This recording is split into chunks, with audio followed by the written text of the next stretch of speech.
സമയം 93 minute 15 second.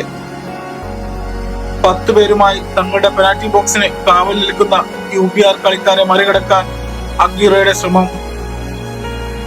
മുന്നോട്ട് കുതിക്കാനാവാതെ Aguero ബലോട്ടലിക്ക് പന്ത് മറിച്ചു നൽകി. മാരിയോ ബലോട്ടലിൽ നിന്നും പന്ത് സ്വീകരിച്ച അഗ്യൂറോ UPR ബോക്സിലേക്ക് ഇരച്ചു കയറി. UPR ഡിഫൻഡർ നെഞ്ചിരിപ്പോടെ പ്രതിരോധിക്കാൻ ശ്രമിച്ചു. എന്നാൽ ലോകോത്തര നിലവാരമുള്ള ഒരു ടച്ച്. അഗ്യൂറോയുടെ കാലിൽ നിന്നും പന്ത് വാൾ ലക്ഷ്യമാക്കി വെടിയുണ്ട കണക്കെ പാഞ്ഞു. Manchester city 3, UPR 2.